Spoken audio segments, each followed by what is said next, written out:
had some dreams. There were clouds in my coffee. What's up, everybody, and welcome to the Hat and Beard Show. It's Thursday, September 18th, 2025, and I am pretty sure that today is my dad's birthday, so shout out. I'm pretty sure that it's September 18th. I'm really bad with dates. If you guys want to know the complete disclosure about that, I, to this day, am like 80-20 on when Hat and Boob's birthday is. I have it down between 2 days within the week of when it is, but I'm just always a little bit second-guessing myself. But that being said, I am pretty confident that today is my dad's birthday. So shout out to Hat and Beard's dad. God damn it, I can't remember his handle. Something. Fuck, we just changed it. I can't remember it. But anyway, shout out to him.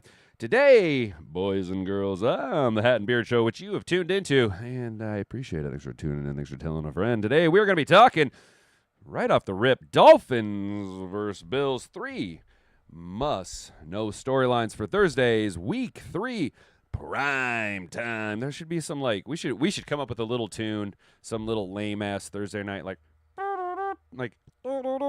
really lame little ditty, because Thursday Night Football's pretty lame, but today we got Bills and the Fishes, 8 o'clock, over on Prime Video. 3 must-know storylines. Now, there is something that I skim the articles. I don't pre-read these articles. I skim them now after we made ourselves look very embarrassing trying to read an article that had a paywall and couldn't finish a story. So now I at least skim them, but I don't read them.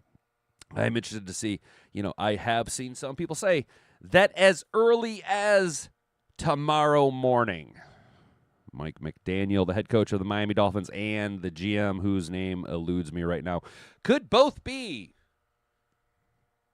hitting the unemployment line if things go really, really sideways Thursday against the Bills. Now, I am concerned for Miami because I think they're going to get Josh Allen completely unbridled. I think we're going to see a Josh Allen blow-up game.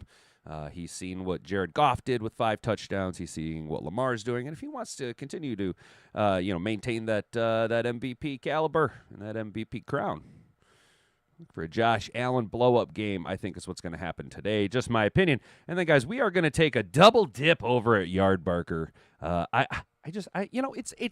It's always good to check in on your friends and family, and for a long, long time, we were very friendly and very familiar with our guys, both former coordinators for the Detroit Lions. Big storylines that everybody followed, one more so than the other, but both guys having equal lack of success in their first year, both kind of mirroring each other's production, both having question marks surrounding the quarterback spot. But first, we're going to be talking about our old guy, Defend the Glenn, Aaron Glenn. Aaron Glenn tries to provide hope for the Jets situation, but he's not being realistic. We'll take a little look at that before stopping.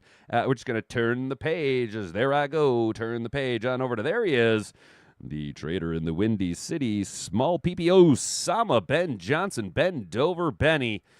Benedict Arnold Johnson, piece of shit. Should the Bears fans be worried about Ben Johnson's practice habits? I think you guys should be more worried about Giggle Williams at this point in his career. Giggle Williams looks like an absolute dumpster fire of a quarterback.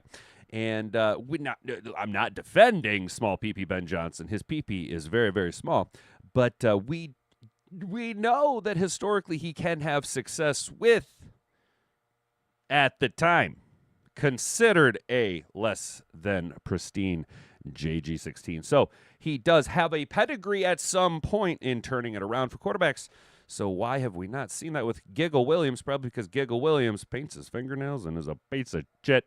Then we're going to be stopping over to Detroit Jock City. Questions you guys have been asking, so we're just going to kind of see what we can find. This came out 21 hours ago. Latest on Marcus Davenport isn't ideal for the Lions ahead of Monday Night Football. Yes and no, just on the surface level. How many of you guys raise your hands if you can see Marcus Davenport ever catching Lamar Jackson? I'm not going to lie, guys. The first couple of snaps, I was like, who is this Frankenstein's monster-looking motherfucker out there lumbering around on the field? Marcus Davenport looked so old and stiff out there. I was like, what is this? So he's not... Does Marcus Davenport really make that much of a difference in the game, chasing Lamar's ass around? Nah, I don't really think so, but we'll see what Detroit Jock City has to say about the Marcus Davenport injury. The only reason we went with these guys is it was the most up-to-date when I Googled Marcus Davenport injury when we were building the show map today. So we will see. We can always take a little look come the end of the show what's going on. Well, then you're going to be stopping by SI.com. Raven Safety says Detroit Lions are, quote, elite. So we're going to take a little glazing from our opponent. Ravens rookie Malachi Starks, eager to face off against JG16. That is some nice praise from a young guy. That means that the young guys are identifying what we have known for a while here at the Hat and Beard Show, and that is that Jared Goff, JG16, Jared Goff is an elite quarterback and should be in the running for the NFL MVP come the end of the season. Mark my motherfucking words. And then finally today we'll be stopping by Pride of Detroit, Jeremy Reisman. Discussion: what will be the key for the Lions stopping the Ravens offense? A look at the key for the Detroit Lions unit to slowing down Baltimore Ravens defense. We'll kind of poke, and we will kind of prod, and then we'll have a little schadenfreude at the end of the episode. I don't know if you guys seen it, but Jimmy Kimmel, he got pulled off the air for being an asshole. I wouldn't even say an asshole. You know, an asshole at least can stand on principles.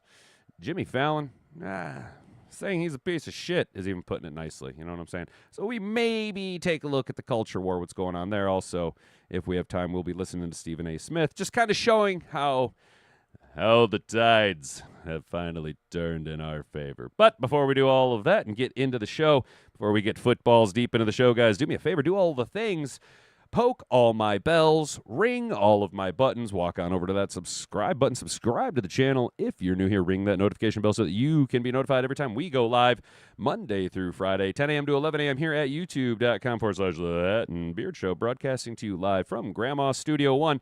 Then you're going to want to do me a rock solid favor. Go on over to that share button, copy this link down onto the clipboard. Go ahead and do that 5, 6, 7, 8, 9, 10 times. It helps circumvent the clanker overlords that dictate who and where. Now, I'm starting to kind of think maybe we are in a little bit of a algorithmic stagnation. I don't think YouTube quite knows what to do with us right now. I'm kind of at a little bit of a crossroads, splitting my content a little bit. Need to focus more on football on this channel, considering starting a secondary channel where we just talk cultural stuff, because it is kind of nice to have that outlet, but we're not going to talk about that now. We're not going to worry about that now. Right now, I do need to make an announcement. We will not be having a show tomorrow morning. That's right. Big announcement, everybody. We will not be live here tomorrow morning, 10 a.m. to 11 a.m. Hat and Boobs and I have an appointment that we need to go take care of first thing in the morning. They're going to maybe gonna go do a little wheeling, maybe a little dealing. Gonna go look for her to get her new set of Hot Wheels. That's why we're wearing the Hot Wheels shirt today to help bring in good juju. No pun intended, while we try and wheel and deal some car stuff. So we will be off tomorrow morning. Got an appointment early in the morning down at the dealership. To make it up to you guys, though, even though our beloved Detroit Lions are not playing Sunday, I will go live with you guys from, let's say, 11 to 12:30, just like we did last week. I'll see what games I got in my region for the 1 p.m. broadcast, and how about we make a couple parlays, see what's going on with that. I'll just to make it up to you guys, and then, of course, Monday, we're going to be doing a little double dipperoo. Your boy here's got a 4-day weekend, taking Friday off paid, taking Monday off paid so that we can watch the Monday night football game. We will, of course, next Monday be live at our normal 10 a.m. spot, and then doing a pregame show. Kind of feeling maybe 6 o'clock. Here's the thing, though. Ordering Mexican from the Mexican place up the road. I don't want to be eating it while I'm watching the game, so need to figure out a time to stuff the burrito down my gullet prior to the game. Little burrito to help soak up any boozing that we may or may not do. Haven't decided yet on that. But anyway, guys, just a minor announcement there on you guys. Just letting you know there will be no show tomorrow morning, but we'll make it up to you. So I just want to say good morning to all of the Mad Hatters out there. You guys are tearing it up in the poll already. Want to skip Friday and just get to the weekend? 50 of the 10 votes say bet, and 50% of you say nah. Let's take a look at the chat. Morning, everybody. Maureen, Detroit City. Mr. Detroit City. Detroit Sports Talk, how you doing? Brent DeWitt, Jack 2125. Did I miss anybody? Did I get everybody? I think I got everybody. So Clarice Chase will always remember my birthday. Oh, is it? Do you guys have the same birthday? Is that what it is? You got the same birthdays? Are pretty easy to remember. Carrie Simtich, how you doing, my guy? Hey, Hat, how you doing, Carrie? How you doing, bro? Bending over Ben Johnson to give him the Johnson. Hell yeah. All right, Brandy. Yeah, F Jimmy Kimmel. That's what I'm talking about, you guys. We're all on the same. We are. Oh, hi, diddly ho, neighbor. Shout out Ryan Allen. Ryan Allen's an MVP, you guys. Shout out Ryan Allen. It's November 5th. Oh, remember, the 5th of November. God damn it. Oh, shit. I used to know that whole fucking quote, but that's very easy to remember. Remember the 5th of November. Noah's X has the same beat it. Oh, very interesting. Interesting. Well, clearly Chase has a type then. If you're into the whole Scorpio, Cancer sign stuff, whatever that is, astrology. I think that's what it is. I don't know. He wasn't going to talk about that. What's up? So shout out to everybody. How you doing? All right. So now that we've done all the things, let's put our radio voice back on and get back into the show. If you can say the word good, guess what? It means you're still alive. It means you're still breathing. And if you're still breathing, well then hell, you still got some fight left in you. So get up, dust off, reload, recalibrate, re-engage, and go out on the attack.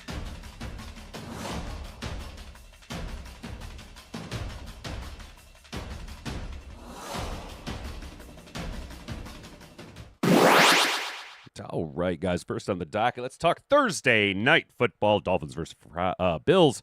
3 must-know storylines for Thursday's Week 3 prime time game. This is coming to us from NFL.com. The Buffalo Bills have dominated the Miami Dolphins in recent years. On top of that, the Dolphins fell to 0-2 on Sunday, losing a heartbreaker to the Patriots. Buffalo is 2-0, riding high after a dominant victory over the Jets. Josh Allen has accounted for 4,000 passing yards and 45 total touchdowns. Holy shit. Let's just say that again. Josh Allen has accounted for 4,000 passing yards and 45 total touchdowns in 15 games against the Dolphins. My guy's out here averaging 3 touchdowns a game. What did I say earlier? Josh Allen, blow-up game coming to it. Tagovailoa has a 1-8 mark versus Buffalo with 9 touchdowns and 10 interceptions and 14 sacks. The Bills have won 6 straight games against Miami, and a win Thursday would make it 10 straight for them, a high mark at Highmark Stadium in Buffalo. Sean McDermott has never lost to the Dolphins there. 3 must-know storylines. Allen looks to torch Dolphins after a rare 0 touchdown showing, even while suffering a bloody nose. Josh Allen led a dominant performance against the Jets, but was held without a passing touchdown or rushing for only the 8th time in 125 career starts, including the postseason. He now looks to flex more against the team he has dominated, including in both games last year versus Miami. The Dolphins kept Allen running in check, but has trouble slowing the rest of the Bills' attack. Through 2 games this season, Miami has allowed Daniel Indiana Jones and Drake May to throw for 4 touchdowns and 0 interceptions. And they each ran for 2 touchdowns. Josh Allen game imminent. Josh Allen monster game incoming. Tua and McDaniel need to build on big play outbursts. The number 2 thing they're looking at lost in the loss to Patriots was the fact that big play emerged in Dolphins offense. It was nowhere to be found in week 1, but week 2 saw the Dolphins rip off 8 plays of 15-plus yards. The Patriots defense might still need work, but that's a step in the right direction. If the Dolphins can't control the clock, Miami is dead last in time of possession, while Buffalo ranks first. Then they might as well try to win in a shootout. Tua Tagovailoa hasn't had a great career success against the Bills, but he and Tyreek Hill and Jalen Waddle, who popped up on the injury report Tuesday, must continue to stress the Buffalo secondary, even while O-line concerns exist. Yes, do the impossible, because just Miami Just go out there and do the impossible. It's just that easy. It's just that easy. Devon Achane also figures to be a high-volume contributor, but he has been a thorn in the Bills' side with 6 touchdowns and 467 yards from scrimmage in 4 games against them. The Bills will give ground defensively, but they aim to take the ball away, riding a 24-game streak of not losing the turnover battle as the team, including playoffs. The last thing they're going to be watching here at NFL.com is Buffalo's defense dealing with a little bit of injury news. If there's hope for the Dolphins, it's that the Buffalo's defense is dealing with a slew of injuries. Defensive tackle Ed Oliver missed Sunday's game and will be out for this one too. Linebacker Matt Milano, who has had career success for Miami, also is sidelined.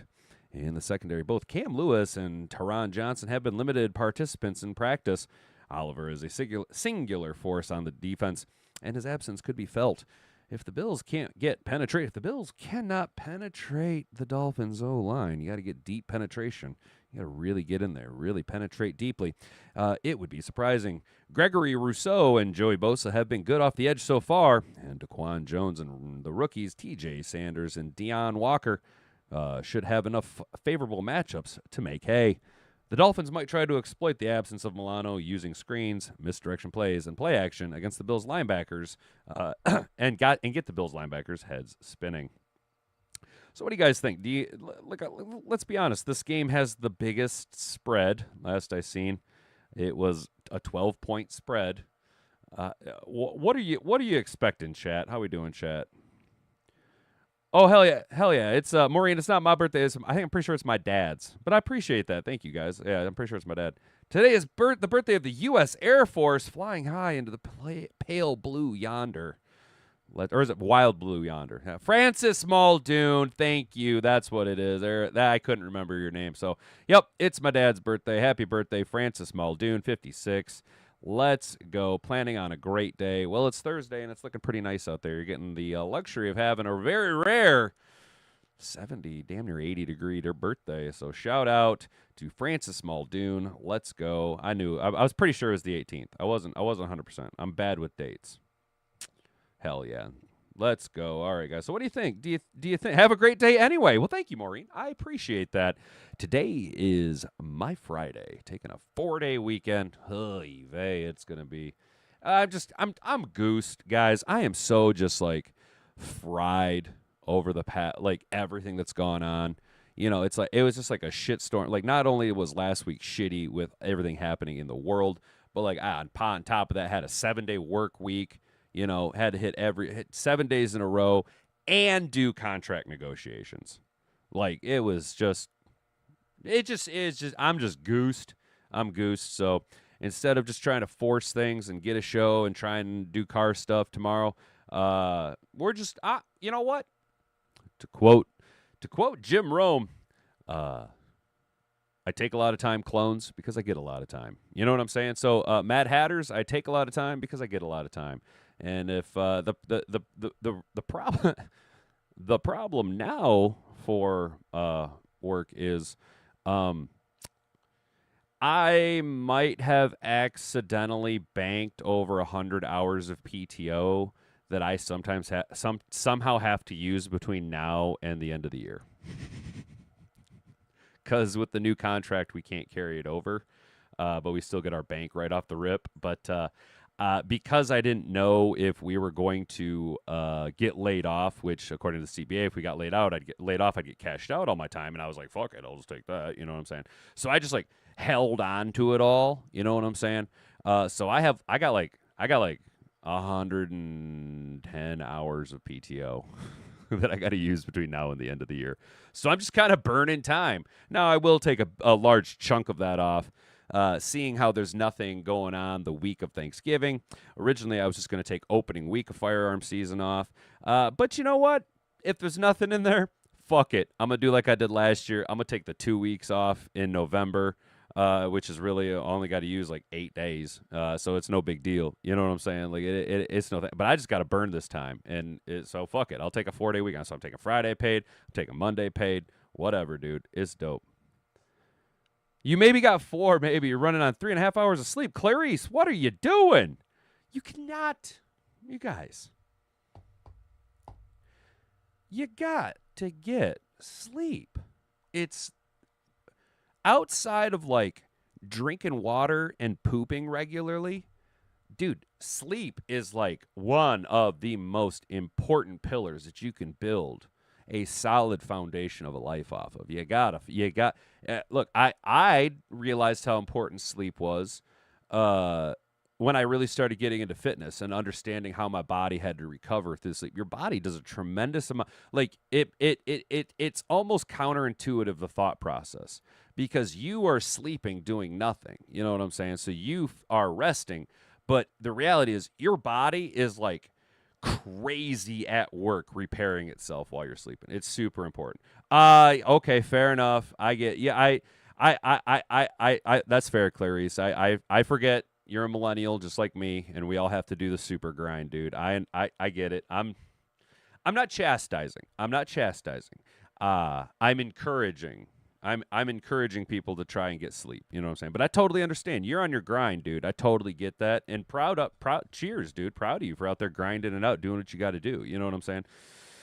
Might I suggest then now this is going to, Chase, plug your ear holes. All right, plug your ear holes. Clarice, might I suggest White Monsters?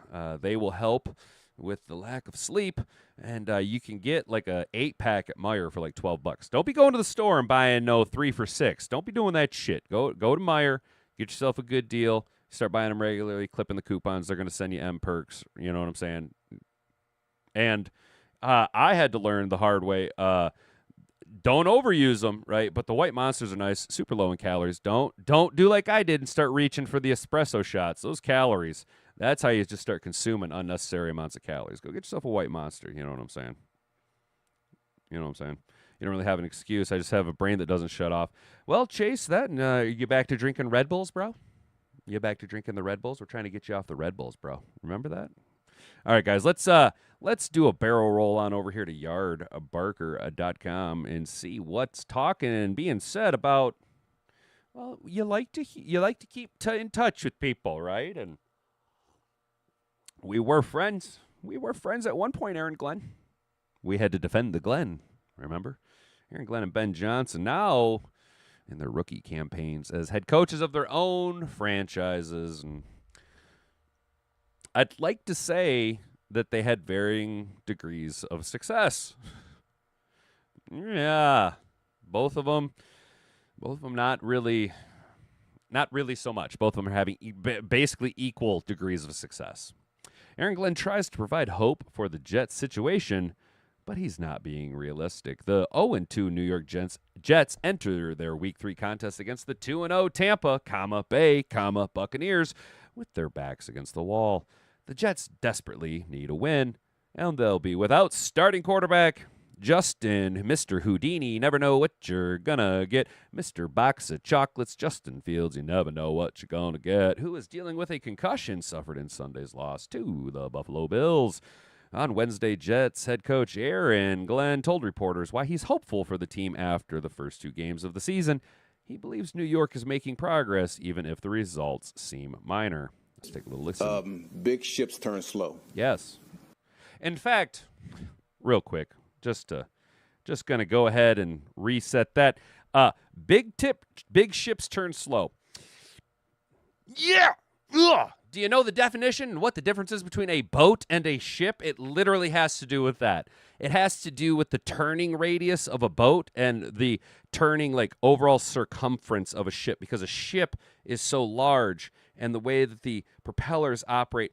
Boats, you turn the wheel and the prop turns, right? Whoop, and the boat can go like that. The back end comes right around and she turns quickly, right? A ship, on the other hand, takes sometimes miles. Do you guys understand how big some of these fucking ships are? Oh my Jesus Christ, Lord, they are floating cities. And I am not over-exaggerating. They are floating cities. And they take miles. So really, the big defining difference between a boat and a ship is the how they turn in open water. But to quote Aaron Glenn, big ship turns slow. Big ships turn slow. All right, so man, every day we're gonna chop wood to make sure we get the way we need to get it to. And I'm not expecting this to be just the wholesale tournament events and things are just gonna be like, we'll be the number one defense in the league. But the thing that we're gonna do, we're gonna focus on those things we have to do to get better. And every day in practice, we're gonna end up focusing on that. Yeah, so he's saying the things. New York's Jets defense doesn't look like 2024. The Jets appeared to be heading in the right direction in week 1 when they were a field goal away from beating Aaron Diddly Rodgers and the Pittsburgh Steelers. New York backtracked in week 2, suffering a 30-10 defeat to the Buffalo Bills. Losing Fields didn't help the Jets, but Glenn's defense has proved to be a serious issue in the early season. The Jets have given up the 10th most yards in the league, and the defense has allowed 30 or more points in both games. That's far from the New York Jets defense that gave up the 3rd least yards in 2024. The Jets won't play Rodgers or Josh Allen this week. The defense should show improvement against the Tampa, Bay, Buccaneers, who have scored 43 points combined over their first 2 wins of the campaign. Now, I would like to point out, guys,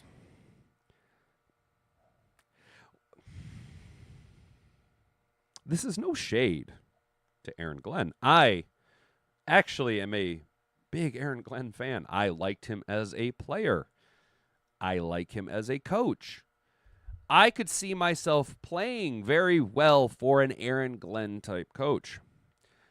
Aaron Glenn is not Dan Campbell, though.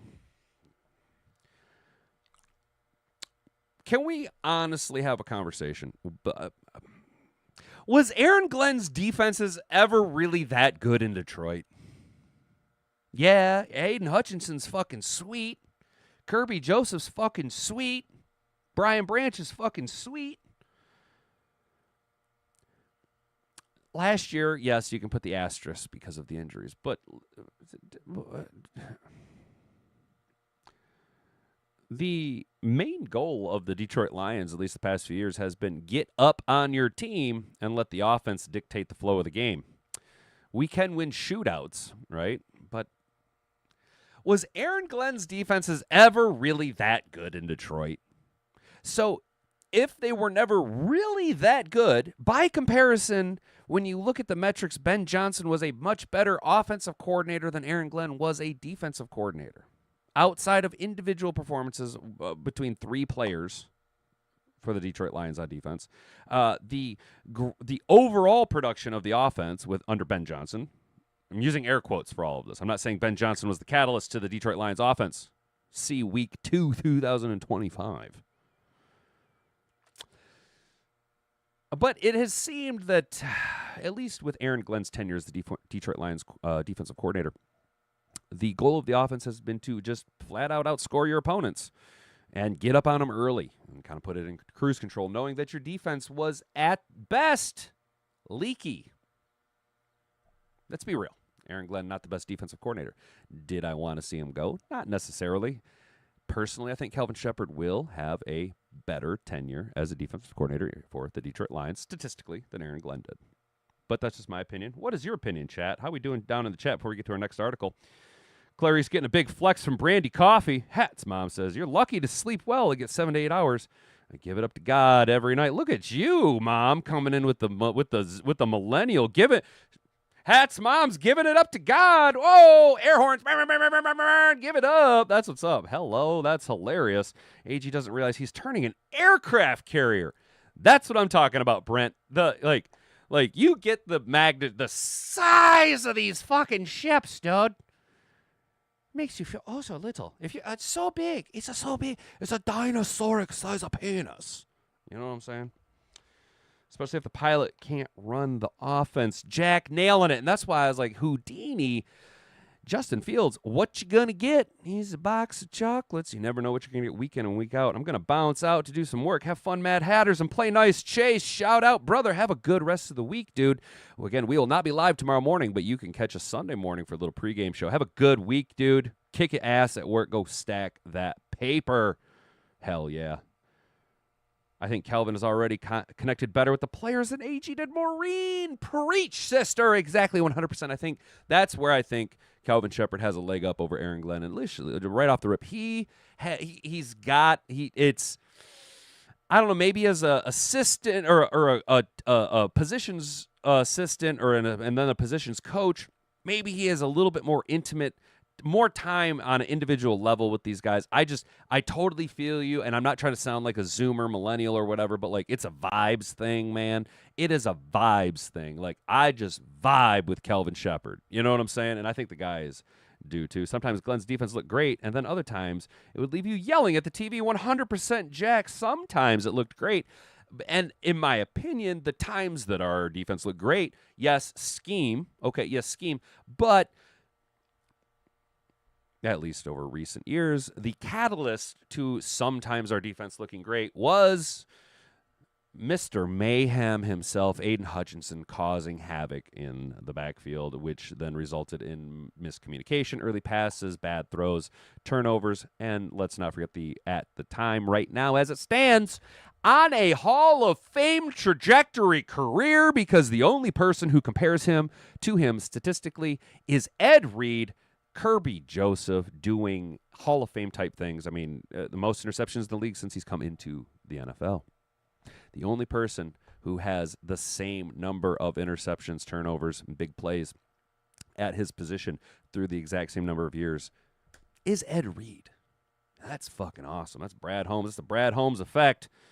You're liking Kelvin, my mom says. That's why you can't depend on your QB to be running 60% of the time. I agree with you, Sam. Go Lions, one pride, all grit, Brandy. Hell yeah, Hutch will get Lamar right at least once. Maureen, I will be putting money on that. I do think Hutch gets at least a sack. I don't know if the team gets more than 3. Let's be honest. We are not the most athletic defense in terms of speed on our front 7. Tyleek Williams is a little sneaky for his size, but do we really see a world where DJ Reader's chasing down Lamar Jackson? Best bet to get sacks on sacks on the quarterback is to be sending Brian Branch like a guided missile 60% of the time. 40% of the time, he's spying Lamar. Basically, Brian Branch, your job is to now, I don't want to make this sound too gruesome for some people, but your job is to hunt down Lamar Jackson every single play. That's what you do, Brian Branch. That's all you do. Yeah, I'm in the 97. Brandy, I am with you in the 97 club. Hutch is awesome, and I am not a Michigan Wolverines fan. I am anti-Michigan Wolverines, and my favorite player for the Detroit Lions is Penei Sewell. My second favorite player for the Detroit Lions is Aiden Hutchinson. I actually got a couple of Hutch, not jerseys, but gear. I also got some Sam Laporta gear. Looking to maybe get maybe some Tesla jersey or something. I don't know. But my favorite player for the Detroit Lions is Penei Sewell. I'm an offensive line stan. I played offensive line. I'm always going to be a big fan of gigantic offensive linemen. Big Joe Alt fan. I was a big Joe Thomas fan. You know what I'm saying? All right, guys, let's go check in on our other departed, dearly departed. Not in that way, but departed from no longer with the coaching staff. Ben, Small PP Johnson, should Bears fans be worried about Ben Johnson's practice habits? You mean Skinny Patricia's practice habits. On Wednesday, Chicago Bears head coach Ben Johnson had a message for the team. You play like you practice. The Bears, who went 5-12 in 2024, may be amid another lost season after a slow start. Chicago is 0-2 following the losses to the Minnesota Queens and your Detroit Lions. Johnson blames the early struggles on the team's practice habits, not on Giggle Williams, who let's be honest, probably should be blaming it on old Giggle Williams. Johnson says Bears' practice habits leave much to be desired. Quote, I think our practice habits are yet to reflect a championship caliber team, Johnson told the media. Then he listed the practice habits of a championship caliber squad. If Johnson's players can't remember what they learned in Pee Wee football, then the Bears are doomed. Get 'em, Yard Barker. Things aren't getting any easier for Chicago. The Bears are in the NFC North, perhaps the deepest division in the NFL. I would disagree with that. The Minnesota Queens are not who they thought they were after Week 1. Now the Packers are stacked. I'm going to be very honest with you right now. Week 2, 1-6. So as we head into the 6th halfway mark of the NFL season, I'm going to sit here and tell you, as a Detroit Lions fan, the Packers certainly sit as the cream of the crop in the NFC North. Yes, the Detroit Lions are looking up to them right now. Scoreboard, record. I am not going to sit here and blow smoke up your ass now. If we were the Week 2 team that we've seen play against the Chicago Bears, were to have a rematch and ifs and buts were candies and nuts, and we'd all have a Merry Christmas. But I don't think the NFC North is the deepest division in football. All of whom made the playoffs last season, Green Bay looks like a legit Super Bowl contender after dominating Detroit and the Washington Commies in weeks 1 and 2. The divisional matchups won't present the only challenges for the Bears. According to the Tankathon, they have the league's 7th most difficult remaining schedule. Surely these teams have better practice habits than Chicago does. The Bears' inability to practice says a lot about the team and its trajectory this season. Don't be surprised if it continues to plummet on Sunday. Chicago hosts the Dallas Cowgirls at 4:30. As of Wednesday, ESPN Bets has Dallas as a 1.5-point favorite. Oof. Ouch. Yuck. Ugh, that's sweet. Sucks to be the Bears.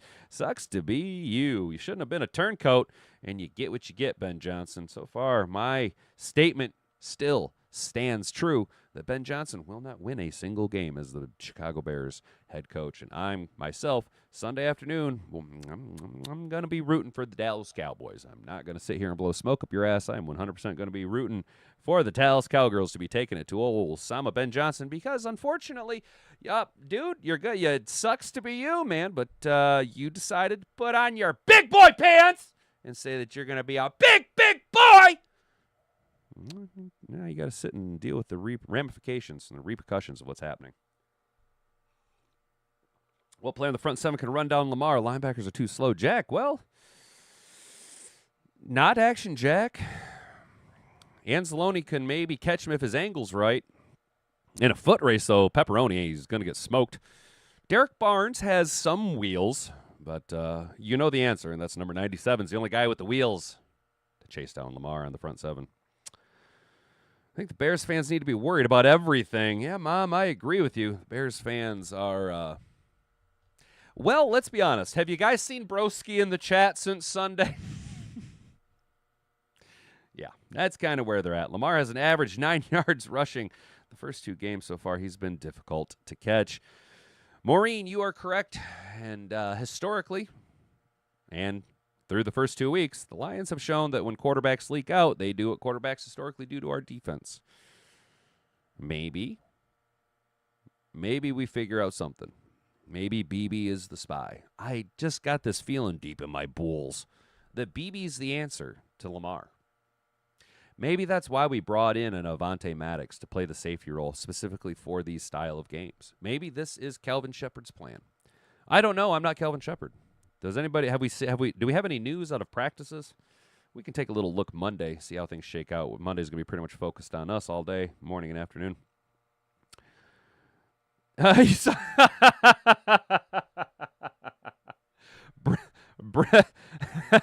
Brent DeWitt says, I saw the Bears defense on a milk carton. That's awesome. So Sam, okay. How's this, Sam? Do me a solid, brother, okay? I need you, Sam, to remind me Sunday when we're building a parlay. You need another big game from Pickens. We'll pile on the Bears, okay? We'll pile on the Bears, and we will build, just for you, we will build a Cowboys parlay. I will give you I need you to do some research for me, Sam. I need you to figure out what we should do with George Pickens. Do you want yards or do you want a touchdown or do you want to do both? I'll build you a 3-leg parlay. Cowboys win, George Pickens on either 1 or 2 if you really need 2. But if you guys can come up with a 3-leg parlay for me, if it's looking real greasy, we'll go with a 4-leg parlay, maybe a Caleb Williams interception or a turnover of some type. But, yeah, how's that, dude? If you need another big game from Pickens, we'll go ahead and build you a parlay. How's that, dude? Just so we can pile on to the Bears, right? We'll do that. I'll do that. That sounds like a good plan. Let's hit this oil can before we get into Lions news, guys. Latest on Marcus Davenport isn't ideal for the Lions ahead of Monday Night Football. The Detroit Lions got back in the win column week 2, but it came at the expense of edge rusher Marcus Davenport. Davenport left Sunday's win over the Chicago Bears with ankle and shoulder injuries, and his departure left the Lions' depth at pass rusher up in the air ahead of Week 3 matchup against the Baltimore Ravens. And the disrespect to Al-Qadim Muhammad continues. Come on. For fuck's sake. Literally, what, his second play in relief of Marcus Davenport? He got a sack? Come on, can we please give a little bit of respect, a little bit of acknowledgement to Al-Qadim Muhammad? With the game slated as Monday Night Football matchup, the Lions would probably prefer to be at their best going up against quarterback Lamar Jackson and the Baltimore high-powered offense. Unfortunately, head coach Dan Campbell's latest update on Davenport isn't what Lions fans want to hear and could have Detroit tying one hand behind their back as it prepares for Week 3. Speaking during an interview Wednesday morning, Campbell was vague about Davenport's status, aside from saying there was nothing new about his injury. He went on to praise the depth that he had on the team. Quote, "There's nothing new there," Dan Campbell said. "I'm probably not going to know until the end of the week. But as far as depth, we're good. We're in a pretty good place here. We made some acquisitions. Brad did right out of camp. So we're pretty good at depth-wise here, and we'll know more at the end of the week." Taking a cautious approach with Davenport is probably a good idea considering he hasn't played more than 4 games in a season since 2022 and played just 2 games for the Lions a year ago. But it's also a concern when discussing their game plan against the Ravens. And Hutchinson bounced back from a quiet Week 1 to log 5 total pressures and a sack against the Bears. Campbell also praised Al-Qadim Muhammad, who logged 3 pressures and a sack to earn a bigger role. Oh, whoops. What did I... Okay, cool.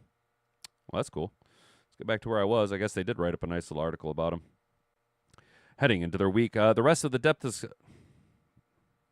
Can I get to where I was, please? Thank you. The rest of the depth is concerning with Tyrus Wheat and Pat O'Connor being behind the 2 starters. The Lions could elevate Andre Carter II from the practice squad if they wanted, but it would be nice to get whoever the reserves would be ready to go if Davenport isn't ready to play. Damn, I didn't realize we signed Andre Carter II. Is that the same Andre Carter II that was projected to go in the first round a couple years ago? Same dude? Wild. Campbell has been transparent about major injuries during the tenure with the Lions, when it's probably a good thing that he didn't announce Davenport will be out for an extended period of time. Still, Campbell and his staff would probably like to know what they have well ahead of Monday's matchup against a legitimate Super Bowl contender in the Baltimore Ravens. How do you guys feel? How do we feel about Marcus not breaking the mold Davenport? Hutch ran over Marcus's ankle. That's true, Maureen. He sure did. Friendly fire happens a lot. Brent DeWitt, friendly fire. Yeah, friendly fire injury. Crap, yep.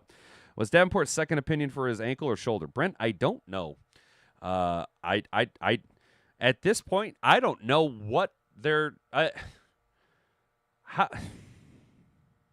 At this point, I'm standing here in my driveway, in my yard, by my mailbox about Marcus Davenport with egg, just all over my face. Just all over. My fucking hip is cramping. God damn it. This is annoying. This is getting old shit.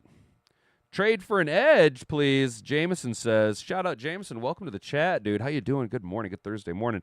Not entirely out of the realm of possibilities. Earlier on in the week, my dude Brent DeWitt had a good point. Since the Bengals are probably going to be a tank city, what's it going to take? What's it going to take to get Trey Hendrickson? What do we got to give up? Marcus is made of glass. Marcus is made of poop. You're not giving up on Marcus yet, says Maureen. I wouldn't give up on Marcus either if I'm giving up on Marcus being the full-time starter. Marcus Davenport should be a rotationary player. He looks like that age demographic of a player already as is. He moves somehow more stiffly than Zadarius Smith. Yeah, he's a big guy, and he eats up blocks, and he can move the line, but the physicality, the speed isn't there that you need in the NFL. Score prediction on Monday Night Football, says Jameson. Brent and I were talking about this in the comments the other day. I am feeling Lions 34, Baltimore Ravens 28. I think we walk out with a 34-28 victory. I think Jake Bates hits a couple of fourth quarter field goals to kind of seal the deal. Maybe the Lions are sitting up 28-21 in the fourth, and then maybe our offense kind of takes their foot off the gas a little bit, gets in range, Jake Bates hits a couple of 50-yarders just to kind of ice the deal. And then maybe some late fourth quarter attempted heroics by Lamar, but it's in garbage time. The Lions end up walking out with a 34-28 victory. That's what I think is going to happen. Is Brian Branch the best defensive player on the Lions? I don't think so. He is a very elite player, but as much as I would like to say Aiden Hutchinson is the best defensive player on the Lions, personally, I am a Kirby Joseph stan, simply because he has a Hall of Fame trajectory career statistically compared to Ed Reed at this point in his career. He has led the NFL in interceptions since he came into the league. Kirby Joseph somehow always finds a way to make the big play, to come away with an interception. He's like a ninja back there. When you watch the highlights, the fluidity in his hips that I think comes from playing wide receiver in college for so long. He understands routes at a little bit deeper of a level than most defensive backs, but he's got a lot of fluidity in his hips.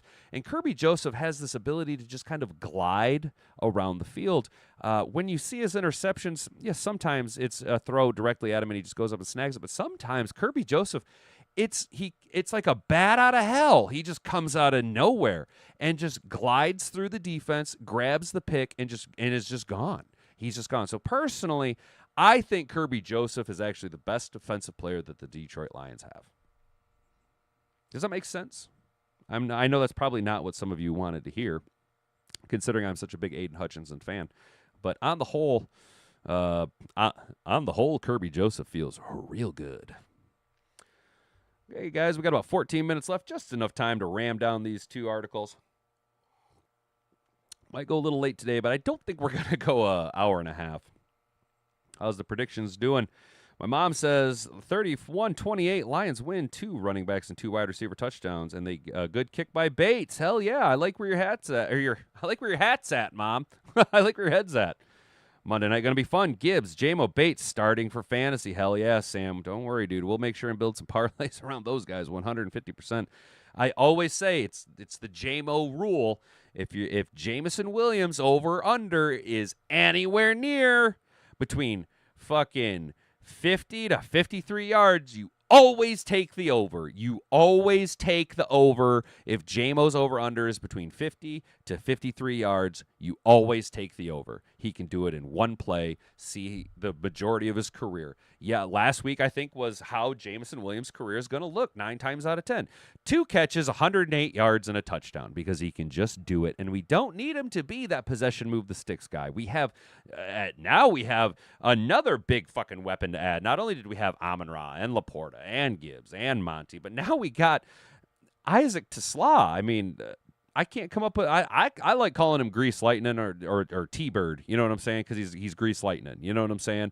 Like something. I don't like the Electron thing that people are trying to use because it's. I think it's disrespectful to Calvin Johnson, if I'm being honest. But I kind of like the Grease Lightning type, the T-Bird type deal. Just because he's electrifying. You know what I mean? But I think we have a lot of weapons on offense that can allow Jameson Williams to always be that. The J-Mo rule. If his over-under's plus 50, or 50 to 53, you always take the over because he can do it in one shot. Yes, Brandy. I a Mug Club Crowder fan.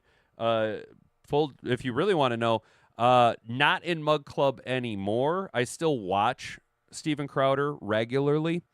So you're new here. You don't know this. To all you new guys out here, I was a stand-up here in Michigan for a little over 10 years. And in that time, I got to do a couple of shows, and then towards the end of me doing stand-up, which ultimately led to, during the wokeness, me not getting any gigs, I did a whole weekend for Dave Landau. And I got to know Dave Landau, not personally, like we're not like buddy, but I got to know Dave Landau. And I was very excited when Dave Landau became the co-host of Louder with Crowder. Steven Crowder is a very, I don't want to say touchy subject, but it's very gray. I don't agree with how Crowder recorded his phone call with Jeremy Boring on the Daily Wire. However, he wasn't wrong. He was not wrong about what and how the Daily Wire conducted themselves. He is not wrong about that. I don't agree with the greasy tactics that he used. I decided, Hat and Boobs and I decided that we would no longer be part of Mug Club because of how he handled Dave Landau leaving the show. I do not agree with how he went about his conduct with Dave Landau. Be it that I do know Dave Landau, I'm going to stand on business and stand with my boy. You know what I mean? Though I do watch Crowder's clips. I don't watch him on Rumble, probably because he's kind of live about the time that I'm kind of doing my show between him and Tim Pool. But I do support Steven Crowder, but I am no longer in Mug Club because I do not agree with how he handled the firing of Dave Landau. You know what I'm saying? Yeah, he's just kind of always so angry. Right about when Dave left is when he stopped. Yeah, and to be fair, he was going through a lot with the divorce, and because he's kind of a firebrand, he gets it. He. I understand why he's angry because at a certain point, the guy's always on the defensive. But I totally get where you're coming from, and I don't like the way he handled Dave. So that's why we were like, I'm done with Mug Club. We didn't have we were Daily Wire members, and then I wasn't a Daily Wire member because I didn't like how they handled Brett Cooper, and I really didn't like how they handled Candace Owens. I thought that was bullshit. I am personally still a huge Matt Walsh fan, and we are now again Daily Wire members because Hat and Boobs is a huge Michael Knowles fan. In fact, Michael Knowles, because of how I was listening, I was listening to Crowder and Ben Shapiro and Matt Walsh and Michael Knowles. Michael Knowles actually is who we can credit Hat and Boobs becoming more conservative and actually going back to the church because Michael Knowles is such a more palatable dose of conservative reality, common sense conservatism. So he was much more palatable, and she really likes Michael Knowles, and so she got us, and we got a new Daily Wire leftist ears Tumblr, blah blah blah. I am no longer a real big fan of Ben Shapiro, though I will admit that the thing that really made it all click for me, and I know I'm not the only one. There are millions of people just like this. But when Ben Shapiro went viral for doing the whole "facts don't care about your feelings" thing, I was like, that is exactly it. That's what kind of finally did it for me. Is I was like, that encapsulates it everything. All these people and their feelings, and he's like, well, that's fine, but facts don't care about your feelings. That's what really did it for me. But now Ben Shapiro's a little bit of a wackaloon. Not too fond of him, though. I am personally still a giant Matt Walsh fan. Same reasons. Okay, hell yeah, Brandy, right on. I'm glad we're all on board with this. You don't like Ben or Jeremy since yeah, Jeremy Boring's a piece of shit, dude. He's a piece of shit. And I just think that their business practices were dirty. Crowder was right about how they handled their business. The way they went about the Brett Cooper, the comment section shit was just dirty and greasy and just backstabbing. I really don't like the way that they handled Candace Owens. Think what you will about Candace Owens, and right now she might be completely off base on the Charlie Kirk stuff. I don't know what to think about that, but she's generally not wrong. That's all I'm saying. Is even though it might sound a little ridiculous, generally if she's gonna open her mouth, she comes correct. You know what I'm saying? Mrs. Hat and Boobs sounds awesome. She is, dude. Hat and Boobs is... How do I put this? Hat and Boobs is my favorite person. I would rather spend all of my time around her than anybody else, even when I'm fucking annoyed with her. Even when I'm fucking annoyed with her, I would much rather be annoyed with her than spend time with anybody else in this whole fucking world. She is my absolute favorite person. And she's a fucking angel. And she's the greatest thing that ever happened to me. I shit you not. I tell people all the time. Hat and Boobs is literally the greatest thing that has ever happened to me. I was a piece of shit before her, dude. She saved my fucking life, dude. She, for real. I was a degenerate piece of shit. And she is the greatest thing that has ever happened in my life. She is a fucking angel. And I love her so fucking much. She's the coolest person. She's the coolest fucking person to be around. I hate going to work because I would rather just hang out with her and just fucking be bored with her than do anything else. Legit. She's the coolest. Yeah, she's cool, man. She's cool. She's cool. And she's got big titties and a big fat ass, and I like that. Actually, I'm going to be honest. She's been, dude, Hat and Boobs, she's down like 25 pounds just last night because she's generally like in bed or going to bed when I get home because I work seconds. And normally I walk up and I kind of like rub her butt and I kiss her. Just last night I like missed, and I was like, oh, fuck. I was like, babe, your butt's so small I can't find it. For real, though. It's gotten so much smaller. I couldn't find it. But yeah, she's the shit, dude. Yeah, Mom, she's the best, isn't she? She's the shit. And she cooks really well, too. Look, guys, it's not hard. It's not hard. It's not hard. Just like, I don't know, man. Maybe like I have just like, maybe I'm just a simpleton, dude. But like, she just takes care of me, dude. And she cooks really fucking well. And she's just the coolest, man. She's just the fucking coolest. My wife isn't listening, but Sam. Hell yeah, Sam. Shout out Sam's wife, dude. It's cool. It's cool when your old lady is just like the coolest, man. You know what I'm saying? Like, she's just the coolest. She's just cool, man. She's never told me I had to change who I am. She's never once tried to change anything about me at all. She's just... So you guys want to know, like, all right, fuck the stories, dude. Check this out. We'll just end on this. I'll tell you guys. So this is weird. We met 2017, late 2016, 2017, somewhere around there. It's been like 8 years. And we actually met through Tinder, not as a hookup, right? Not as a hookup, like as an actual, like, made plans for a fucking date, like an actual date. You know what I'm saying? Oh, Maureen, that's awesome. Shout out, Maureen. That's beautiful. Her and her husband are going to celebrate 30 years. That's awesome. That's awesome, dude. Hell yeah. So, Hat and Boobs and I scheduled a date at a bar. You know, I was living on the south end. She was more on the east side of town. So we kind of picked a spot, you know, kind of neutral or whatever, kind of middle of the road or like distance, you know.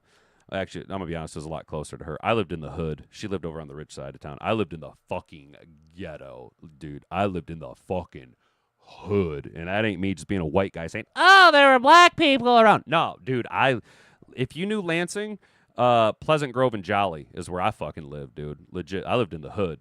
And so we met at this bar, right? Made plans to meet at this bar. And I should have realized this, like, our first like meeting is a perfect encapsulation of our entire relationship. Okay. So I got to the bar early because if you're not early, you're late. Babe, you hearing me? You hear me, babe? If you're not early, you're late. Okay, so of course I get there early. I got a spot, you know, and the bar happened to have Dragon's Milk on tap, and I was like, woohoo! So I was had me a little snifter of Dragon's Milk, and I'm like, God damn, what the fuck is this bitch? She taking goddamn for? I didn't know. I was like, Jesus Christ, she's late, and I was sitting there, and to be honest, I was a little nervous. So I had a little bit of bubble guts. Okay. And I'm like, well, if she's going to be late, fuck it. I'm going to go take a poop. So I went to the bathroom and I'm like, fuck it. I'm going to take a poop. So I'm just taking a shit. And then when I came out, she was there. And she's like, oh, I thought you left already. And I'm just like, no, I was just taking a poop. And it didn't phase her. You know what I'm saying? It didn't phase her at all. She's like, okay. And I was like, that's awesome. It's like, ha, ha, ha, ha, ha, I know this. You know what I'm saying? Like rose-tinted glasses. And then I think what really did it for me was that night I was like, she's special. She's something special because it was a Monday night. And it was either Monday or a Sunday night. I can't remember. But it was a primetime game. And the Giants were playing. And I had built this is before you could do sports booking. You could only do daily fantasy sports. And I had Eli Manning going, as one of my spots, and he missed a throw, and I was a little buzzed up, and I just kind of loudly was like, God damn it, Eli Manning, you retarded Down syndrome looking having motherfucker. It didn't phase her. It didn't fucking phase her one goddamn bit. And I was just like, all right, cool. You're the coolest. You're the fucking coolest. And as they say, the rest is history, guys. I've had my professional ups and downs since we've been together, and she's stuck with me, dude. She's never flinched. And that's awesome. She's the coolest, and I love her a lot. So it is a great story, isn't it, Maureen? I think it's cute. If it's even if it's not cute to some, you know what? It's cute to me and her. It's our fucking story. It's dope. You know what I'm saying? Kids, I knew she was the one because I talked poop jokes. Exactly, Brandy. Just like Candace says, and the rest is future, and the rest is future. Exactly, just like Candace says, and the rest is future. Hell yeah, I love that fucking line. Hanging in there like a loose tooth. So yeah, that's Hat and Boob. She's a cool lady. She's a cool lady. She's my favorite. She's my favorite person, and I love her a lot. So. Now maybe she'll send me a cute text today and be like, oh, babe, I listened to your show. You're cute. Meh. And you know what I'm going to respond to her? I'm just going to go, gay. That is literally what I'm going to send to her. I'm just going to respond to her, gay. She's the coolest, man. She's the coolest. All right, so, fuck it. We're not going to talk about the rest of these stories. We are going to go, ha, Jimmy Kimmel got fucking canned, you piece of shit. You little piece of shit, Jimmy Kimmel, you piece of shit. So, all right, guys, we talked some things, and then we just kind of got loose with it at the end. Loose, hanging in there loose like a tooth. Dingling like a berry. Let's go, fellas. I appreciate each and every one of you guys for tuning in, telling a friend, hanging out. It was a good show. It was a good week. Next week, we'll get even more back on track. I know, we kind of get a little out there, but, I appreciate you guys rocking with me and listening to me talk about stuff. I legit. I say this pretty regularly, but I look forward to hanging out with you guys in the morning. I really do look forward. Yeah, hell yeah, Ryan Allen. Ryan Allen knows Hat and Boobs. She says she's a cool lady. She's a cool lady, man. She's a cool lady. See, Hat and Boobs is the coolest, man. Yeah, she's the coolest. So, but I do. I look forward to hanging out with you guys. I really do, man. Y'all are some pretty cool cats and some pretty fucking some pretty mad hats. Mad Hatter Nation's pretty cool. You guys are awesome. I like kicking it with you guys, and I like getting different takes from y'all. I like seeing where y'all's heads at with the games and stuff because, me, I can get a little bit drunk on the Honolulu Blue Kool-Aid, and sometimes it's good to temper our expectations. So, all right, guys, USAID gone. Exactly, Sam Armstrong. Also, shout out. Hey, guys, if you start to listen to the winds, you hear that? You hear that? Not only are the winds of culture changing in our favor, but Trump's going to classify Antifa as a terrorist organization. So it's going to get quiet out there. It's going to be nice. It's going to be, oh, my God. And maybe in a couple of years we can all afford a white picket house. White picket fence home. Maybe. We'll see. Get the shit back on track. Things are changing in our favor.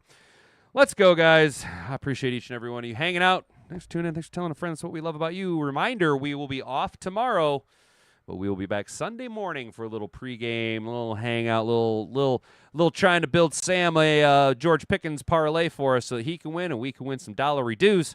Stay out of trouble. Don't do anything I wouldn't do. I've been Hat and Beard. You've been an attentive audience. Until next time, stay out of trouble. I've been Hat and Beard. You've been an attentive audience. I already said that. The sign-off's weird. Whatever. Bonga bonga. Frig off.